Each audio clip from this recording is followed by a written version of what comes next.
on all cylinders. And tonight, they will be getting Kyle Kuzma back from an ankle injury. Kuzma averaged more than 18 points last season and is expected to be an integral part of the Lakers championship push.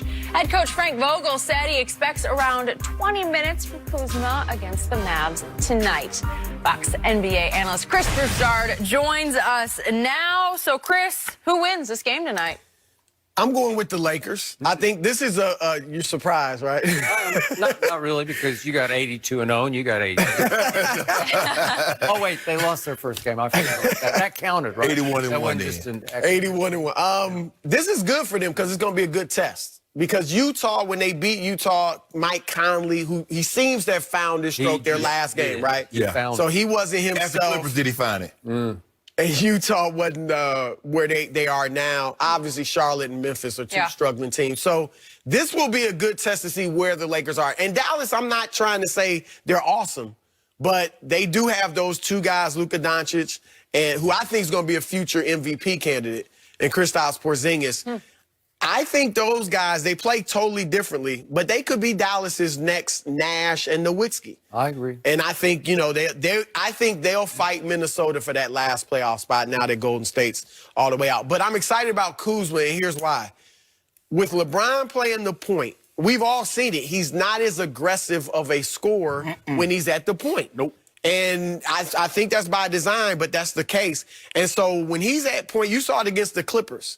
It was like, hold on, if LeBron's not going to be aggressive trying to score, they need somebody else other than AD. And Danny Green stepped up, but we know he can't do that every night. So Kuzma being that second aggressive scorer to AD when LeBron's handling the ball at the point and getting guys involved, I think that's going to be big for them. I know Kuzma's been working on, like, creating his own shot, pick and roll, things like that. So if he plays well, then I think that's even going to open things up for Avery Bradley and Danny Green, because they're going to get a lot more open threes with those three on the floor. So this is big because, look, watching the Clippers last night, the Lakers have a lot of work to do if they're going to beat the Clippers, because the Clippers are legitimate, and they don't even have Paul George. So this is the first step to working these. Were they legitimate when Phoenix thumped them? When Book? You can't say nothing about the Clippers. You know that. You know that. Those boys are bad. I'm asking for a friend. I'm just saying. Phoenix gonna make the playoffs this year? No. But what? They weren't gonna go 82-0. You know that. Wait, I got a better question. What? Did the Clippers look legit when Anthony Davis got skunked in the fourth quarter of opening night against the Clippers? Yeah, we just feeling things out. We feeling things out. Okay. We feeling things out. We'll be okay. 0 on the fourth. 40-20. Okay. Look, I'm taking the purple and gold also. AD coming up. The purple. Surprise. Surprise. AD coming up that monster game. But I agree. LeBron has gone out of his way. And this is another reason why AD is putting up the numbers, because LeBron has gone out of his way to make him comfortable. Do you? I'll come along for a little. Because the other night, a couple of nights ago, you know, he went to the half. I think he had like 2 or 4 points. And he got those right before the half. Right before the half. Okay. And he's not being aggressive, but he's still averaging 9.5 assists a game. I believe he'll average double-digit assists. And his scoring will be somewhere around 23 to 25 points a game. But I agree. If he's not going to be that aggressive, Skip, and even if he's not that aggressive, they need a third scoring option. They need to be able to count on somebody that they know can give them 18 points a night. And Kuzma is the guy that can give them that. So you factor in AD going to be somewhere around 28, 29, 12, 13, 14 rebounds, 2.5 blocks. LeBron is going to be 23, probably 10, 6. Kuz gives the 18 with the bench, because now probably Avery Bradley is probably going to be, Kuzma will start coming off the bench until that ankle's 100%, and then he'll go into the lineup and probably Bradley. But what that also does is that they're trying to keep LeBron minutes low. Right. This is another way to keep his minutes low, because you got a guy that can score without LeBron having to be on the court in order to get him, because he's working on his own shot. So with that being said, Skip, I like Kuz coming back. That's why we wanted to keep him. Yeah. Wanted to keep it. That was a big keep, actually. Yeah. Huge. He's a big piece to this puzzle. Huge. Yeah. Tonight at Dallas, I'm taking the 2 unicorns over the Lakers, because they got 2 of them now. And yet those 2 unicorns ought to be well rested, because at Denver the other night, Porzingis managed 10 points and Doncic managed 12 points. And they combined to go 2 for 14 from 3. And yet, somehow Dallas won that game because they had 9 players in double figures, which you don't see very often. No. All 5 bench players were in double figures. Nuggets been bull jiving. Okay, that's probably part of this. And Mike Malone scalded them last night after the game, as he is wont to do. So maybe it was more about Denver than Dallas, but Dallas has to be feeling pretty good about itself that it won a game at the hardest place to win a game last year, right? They had the best home record in basketball. And yet here come the Lakers facing, to me, a chemistry issue starting tonight. Kuzma is a force. And if you throw him into the equation, it's going to take some time to blend him because he doesn't blend very well. And that's no knock on him. That's actually a plus for him. He's not a blender. He is a shooter, man. I mean, he's got green light in his head. He's got the greenest light in basketball. And so he's going to get shots up. And yet you were talking about working on, freeing up himself, but he ought to be working on just catch and shoot. Because with LeBron, he's going to get a lot of catch and shoot three-point opportunities that he should be able to cash. But I think it's going to take a little while because they got a new thing going between LeBron and AD. And AD is leading this team so far in usage rate.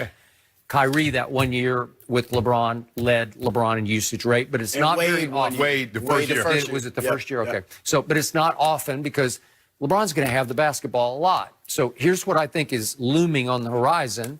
Listen, LeBron is still obviously a very good basketball player with quite a resume. And I think he still sees himself as a Mount Rushmore player. He is. And I'm just not sure he's going to go along for the ride with this team. Like at some point, he's going to say, wait a second, I don't want to be the third wheel on this team. He's going to be the third wheel. Third wheel? Okay, well, I'm saying if Kuzma starts. No, he'll never. Okay, well, I'm saying if you start featuring Kyle Kuzma, who he can be the closer for this team. Trust me on that, because he's fearless. No, he does have the right mentality. Here's the thing, though. Tonight, Skip, I assume they're going to bring him off the bench. Yeah, because he's only playing 20 minutes. And I think eventually he'll be the starter. But if that's the case, then does AD go to center?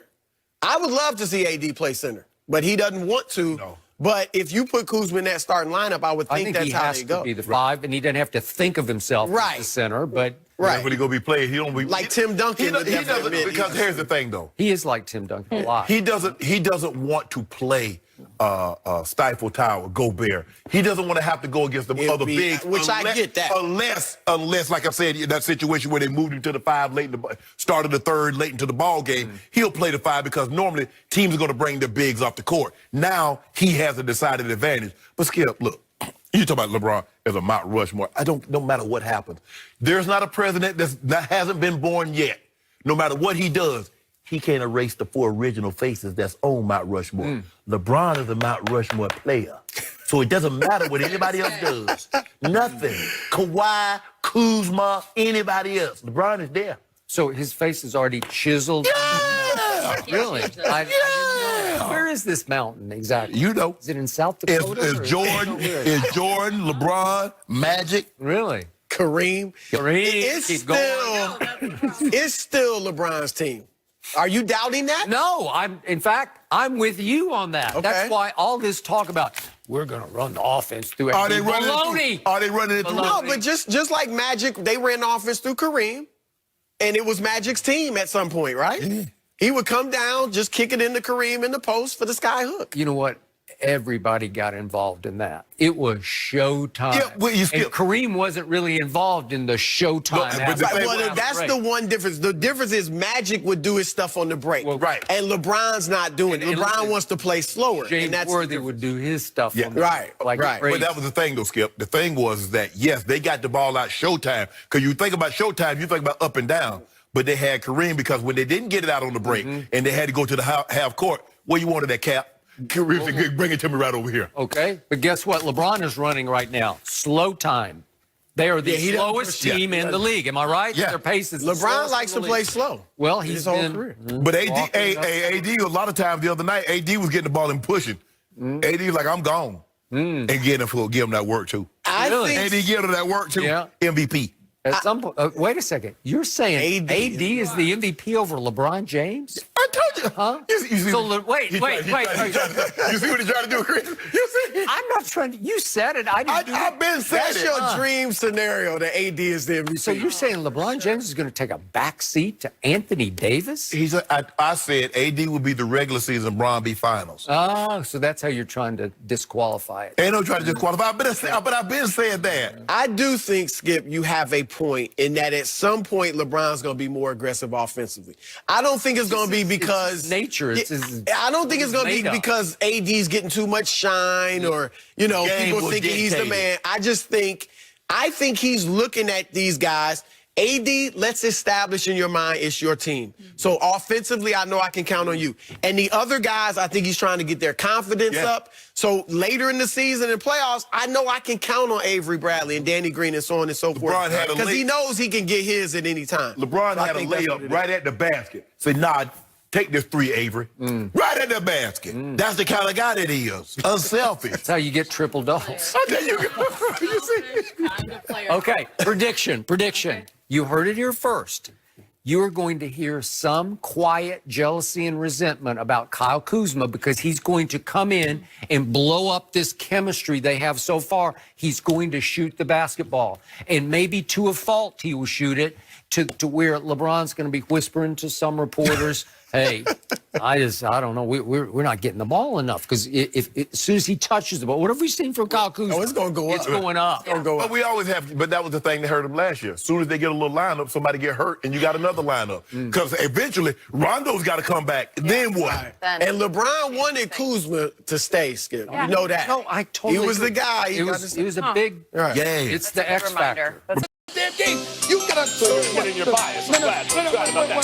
As you are, because you picked the Nationals after Jessica Mendoza. Sat here and convinced you. Talking about you right now. There we go.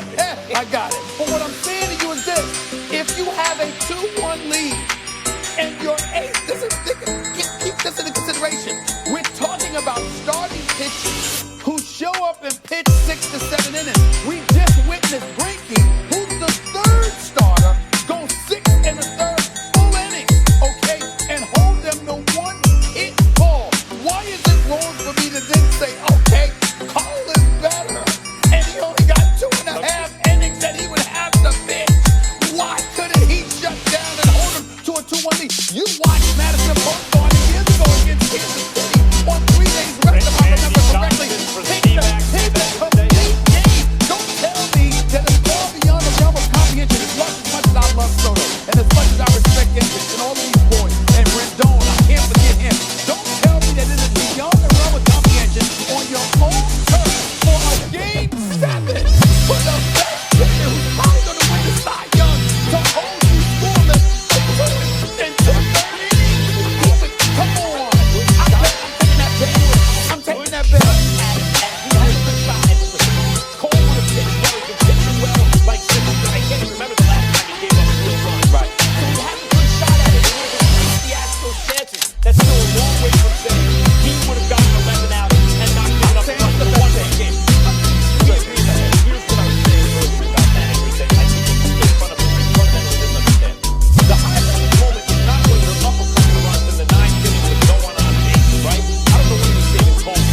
The highlight moment is that the other team is healing themselves. They're coming back on you. It's a 1-run game. It's late. It's the 7th.